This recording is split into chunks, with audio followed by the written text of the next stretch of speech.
I'm Jack Burns with the Mount Crescent Ski Patrol in the Rocky Mountain Division. This is my contact information if you'd like to get a hold of me. And this is Chapter 10, Shock. Shock is also known as hypoperfusion, which better defines the condition. It's made up of two words that we should be familiar with, hypo, meaning under, and perfusion, which is passage of fluid through tissues. So basically, shock is often associated with many different medical and traumatic conditions. Traumatic injury remains the leading cause of death among North Americans aged 1 through 44, and causing over a third of deaths in 1 through 19-year-olds.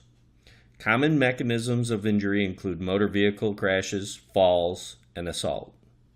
The most common causes of death are hemorrhagic shock and traumatic brain injury, TBI. Injuries that we can expect to see during our career as OEC technicians. So let's look at the objectives for this chapter. We need to know how to define shock. It's one of the most serious conditions we will face, and our actions can save lives. There are different types of shock that we need to be aware of, and shock can be born out of illness or trauma.